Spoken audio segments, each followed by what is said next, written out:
Welcome to the Slop Temple. We pray this video helps. You begin by enabling mobile data and confirming signal strength. Without service, the hotspot is useless.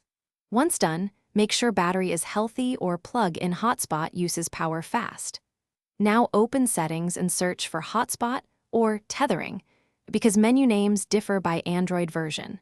You're starting the process now, so tap the hotspot entry and prepare to configure name and password. That step prevents random devices from joining and keeps your connection secure.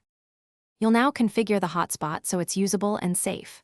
First, set a clear SSID so you can spot it on other devices, and choose a strong WPA2 or WPA3 password to prevent freeloaders. Next, pick the AP band, select 2, 4 GHz for better range or 5 GHz for faster throughput when close.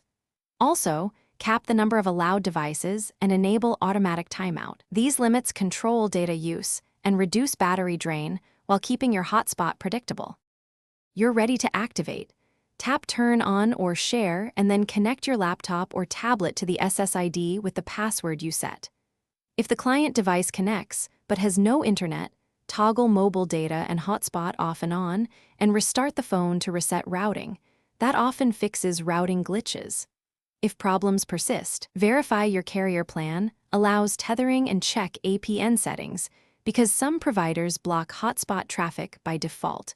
Updating or contacting support will resolve. Thanks for watching. Consider subscribing if we helped you.